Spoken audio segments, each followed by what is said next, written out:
All right, welcome back to House of Prep. Jerry here. I'm enjoying this beautiful fall day here in Tennessee. Absolutely gorgeous day outside. Hope everything finds you well. I wanted to talk today about freedom. Freedom can come in many forms. We love our freedom of speech. We love our freedom to travel, the freedom to make choices religiously. We love the freedom in our Second Amendment, the right to bear arms. We have so many freedoms that we can enjoy and freedoms that are expected. But one of the biggest freedoms that I want to talk about today, right now, is your freedom of food, your freedom of choice, your freedom to have food, to be able to choose where we want to eat at restaurants, or to choose what store to shop at, or to choose what aisle to go down, and then to choose which type of a product that you want to take home for you and your family. Well, as we've seen this year, what if that freedom had started been taken from you? What if some of that freedom of the restaurants, all of a sudden they're closed and you don't have that freedom to eat out as often or as many places that you wanted to eat out? What if the freedom of being able to shop at any time of the day or night at a grocery store was changed, and now you're limited to a certain segmented amount of time to go to that store? What if your freedoms of choosing several different types of items on a shelf have now been limited to just a few?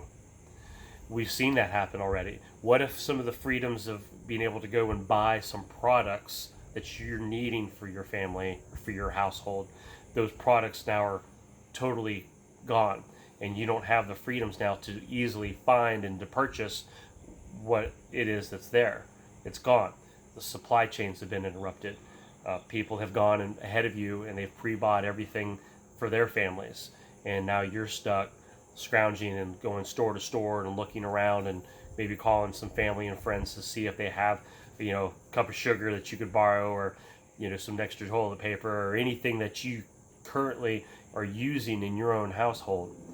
What if you hadn't prepared? What if something else comes this year or this coming year, as there are predictions of food shortages and possibilities that were to hit our grocery store shelves again, and maybe even something more severe?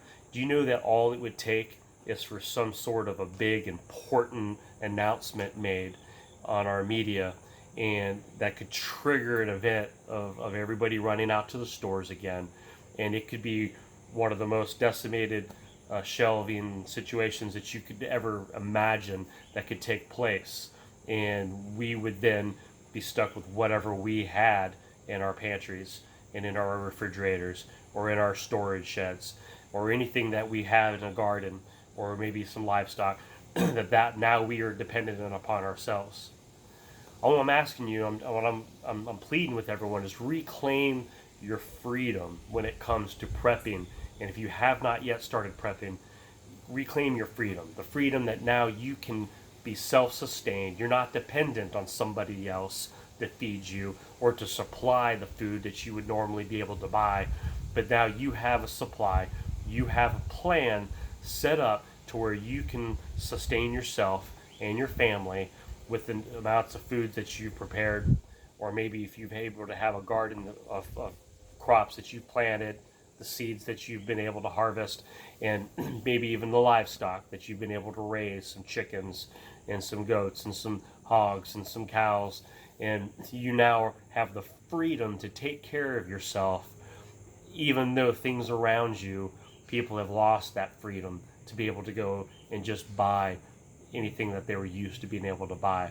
At that point, money would be worthless. It would be whatever you've had stored up that becomes the most valuable commodity there around, because nobody's able to go and buy the food at that point. So what I'm asking is just to reclaim your freedoms by preparing ahead for any event that might happen. Anything that would cause a supply chain of things that you are used to eating, or things that you're used to having for your family, to help to get you through. It could be even propane. It could be charcoal. It could be, any type of generator, anything that would help to allow you to still have the freedom of living, the freedom of your quality of life to the best of your ability. And it's by planning and preparing ahead. For those that I've gotten comments from, I've gotten many comments that say that people have said, look, I've prepared for, at least a year or 2 years, or, I'm pretty self-sustaining no matter what happens for as long as it takes. People that have planted gardens, people that have some livestock, people that have stockpiled some long-term foods, some canning of foods.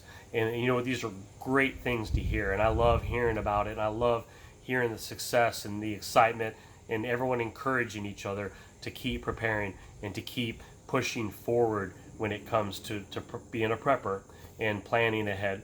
And if you are listening to this video and right now, if you think all you have is a week's worth of food, that you're living paycheck to paycheck or week to week, you're living to that Walmart to Walmart, maybe you have plenty of money in the bank, but you haven't gone to the next level of having more than a week or two worth of food stored up in your pantry, stored up in your household, in your freezer. You don't really have much of any type of a backup.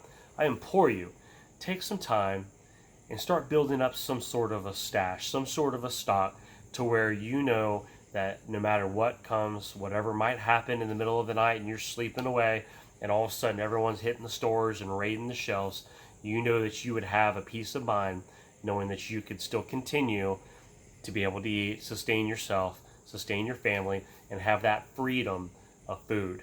And that's my challenge for some of you today.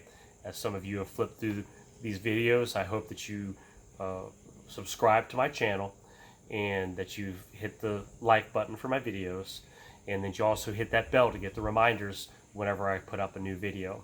And that's my challenge for you for today, and I hope that life finds you well, and keep doing what you're doing, and let me know in the comments. Keep me posted on life and how your journey is going. So y'all have a great one.